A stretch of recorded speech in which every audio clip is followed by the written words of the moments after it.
दोपहर के 1:30 बज रहे हैं। नमस्कार, आपके साथ मैं नंदिता कुदेशा हूँ। 114 करोड़ में नीलाम हो गया हिटलर का खौफ, उसका डर। न्यूयॉर्क के क्रिस्टीज ऑक्शन सेंटर ने रविवार 8 मई को हिटलर के मोम के पुतले की बोली लगाई। बाउंड टू फेल ऑक्शन में यूं तो 39 कलाकृतियों को रखा गया था, लेकिन यह ऑक्शन जर्मन तानाशाह एडोल्फ हिटलर के मोम के पुतले के नाम रहा।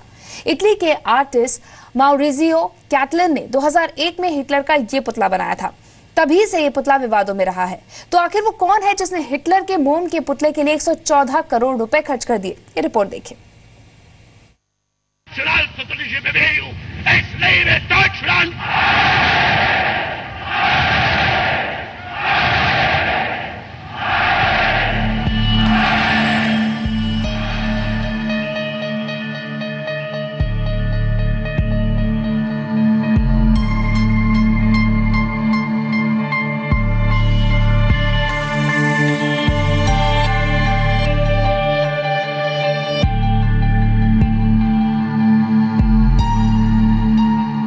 And we can open the bidding here at 14,200,000.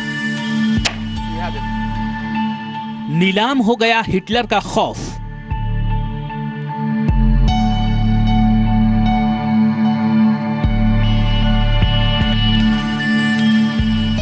$114 crore में बिका घुटने के बल बैठा Hitler.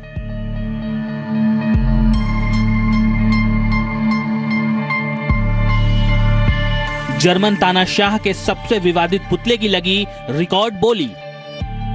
9,008,000 is your bid, and you have it.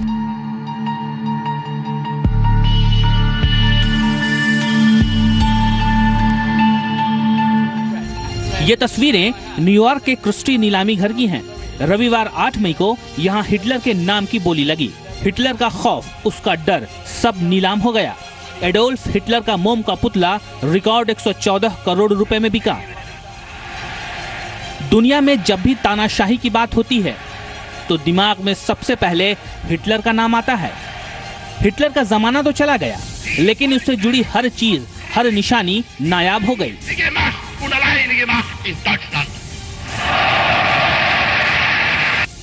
इस छोटे से पुतले के साथ भी कुछ यही हुआ। मोम का छोटा पुतला घुटने के बल बैठा हुआ,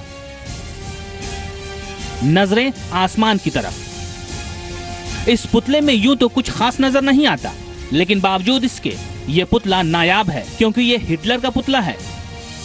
यही वजह है कि इस पुतले के लिए 114 करोड़ रुपए की बोली लगी। फोन पर एक खरीदार ने ऊंची बोली लगाकर इसे खरीद लिया।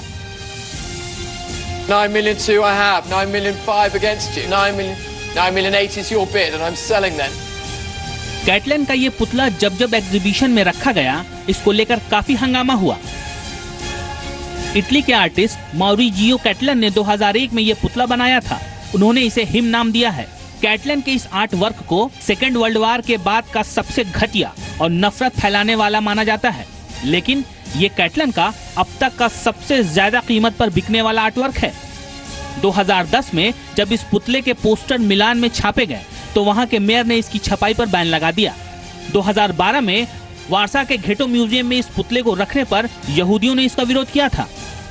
वारसा का घेटो म्यूजियम पोलैंड की वही जगह है जहां नाजियों ने 3 लाख यहूदियों को मार दिया था।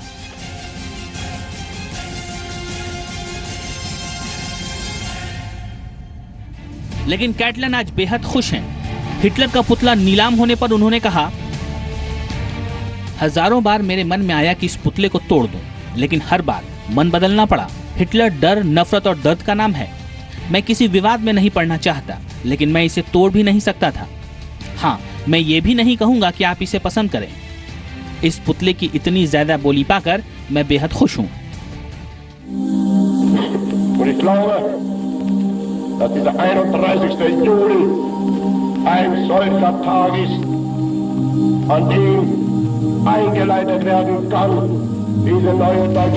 दरअसल हिटलर से जुड़ी हर चीज को आज नेगेटिव माना जाता है, क्योंकि हिटलर डर, नफरत और दर्द का नाम है। आपको इसकी वजह भी बताते हैं। 1933 में जर्मनी की सत्ता एडोल्फ हिटलर के हाथ में आ गई और शुरू हुई हिटलर की खूनी तानाशाही। हिटलर ने यहूदियों को इंसान मानने से ही इनकार कर दिया और फिर जर्मनी का ऑशविट्ज कैंप गवाह बना 15 लाख गुलामों की निर्मम मौत का।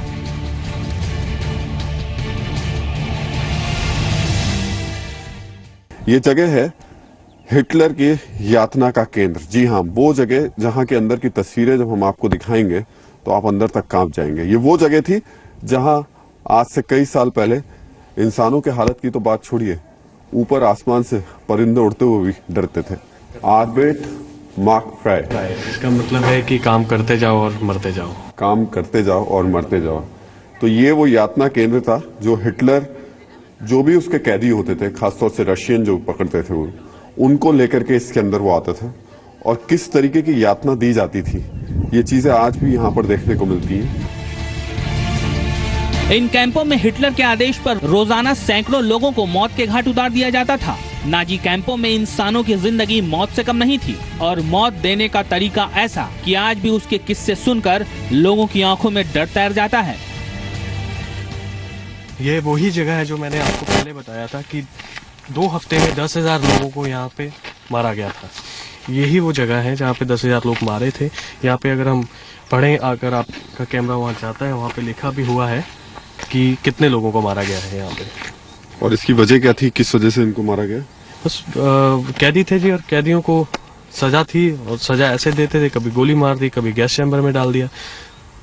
ये तस्वीरें उन्हीं लोगों की? उनमें से कुछ लोग हैं जिनकी तस्वीरें बची हुई हैं। ये वही लोग हैं जो दिखाए गए हैं। 2 हफ्ते में 10,000 लोगों को इस जगह पे खड़ा करके मारा गया था। हिटलर यहूदियों को जर्मनी के लोगों का दुश्मन मानता था और इसी नफरत का नतीजा नरसंहार के रूप में सामने आता था। हिटलर ने यहूदियों को जर्मनी से पूरी तरह खत्म करने की सोची समझी साजिश रची थी। इसके लिए उसने ऑश्विट्ज कैंप जैसे कई मौत के शिविर बनाए हुए थे। ये तस्वीर आपके सामने जो है, ये उस गैस चैम्बर की है। जी हाँ, वो खतरनाक गैस चैम्बर जिसमें लोगों को घसीट कर लाया जाता था, उनको यहाँ पर रखा जाता था, गैस छोड़ी जाती थी और तब तक जब तक कि उनकी सांस खत्म नहीं हो जाती थी, यहाँ उन्हें मौत के लिए छोड़ दिया जाता था। जॉर्ज, यहाँ से गैस छोड़ी जाती थी। ये देखिए, ये ओपन है जी, बिल्कुल। यहाँ पे उनको बांधा जाता था, 2-2, 3-3, 4-4 लोगों को यहाँ पे बांधा जाता था। उसके बाद ये गैस छोड़ दी जाती थी। अभी तो ये ओपन है, पहले ये बंद था होता था और कुछ ही मिनटों में उनको मौत के घाट उतार दिया जाता था। तो इस तरीके के गैस चैम्बर्स यहाँ पर कई बने हुए हैं। देखिए, दूर तक बने हुए हैं। गैस चैम्बर से निकाला और निकालने के बाद यहाँ भट्टियां लगाई हुई हैं। ये सामने भट्टी बनी हुई है, इसके अंदर उनके शरीर को डाल दिया जाता था। जरूरी नहीं था कि वो अंदर मरा हुआ हो, वो अधमरे लोगों को भी यहाँ अंदर डाल के चलाया जाता था। यानी गैस में अगर किसी ने, उस गैस चैम्बर में अगर किसी ने अपना दम नहीं तोड़ा है तो उसके बाद में भी उस जिंदा इंसान को इस स्ट्रेचर पर लिटाया जाता था। इसके ऊपर लिटा करके यहाँ पर नीचे से आग जलाने का इंतजाम था। ये भट्टी है और इसमें आग लगा करके उनको मौत के घाट उतार दिया जाता था। तो ये सबसे खतरनाक जगह कही जाती है। हजारों लोगों को इस जगह पर मौत के घाट उतारा गया। हालांकि अब यहाँ सन्नाटा है, लेकिन आज से सैकड़ों साल पहले किस तरीके की चीखें सुनाई देती होंगी, दर्द से भरी आवाज सुनाई देती होगी, आप कल्पना करके देखिए। 1933 में जर्मनी में दाशो नाम से पहला यातना शिविर खुला था। 1941 में जर्मनी में पहला डेथ कैंप चेलमेनो बनाया गया। चेलमेनो में लोगों को कार्बन मोनोऑक्साइड गैस के चैम्बर में बंद कर मार डाला जाता था। जर्मनी में यहूदियों के नरसंहार के लिए कई और डेथ कैंप्स खोले गए। ऑश्विट्ज कैंप हिटलर के उन यातना गृहों में से एक था। जर्मनी के यातना शिविरों में 60 लाख यहूदियों की हत्या कर दी गई थी। हिटलर के साम्राज्य में नरसंहार के शिकार हुए लोगों को हर साल 27 जनवरी को याद किया जाता है। सोवियत संघ की सेना ने साल 1945 में ऑश्विट्ज कैंप से 5,000 बंदियों को रिहा कराया था। ऑश्विट्ज कैंप में 15 लाख लोगों को मौत के घाट उतारा गया था। इतिहास को ना तो बदला जा सकता है और ना ही इतिहास से मुंह मोड़ा जा सकता है।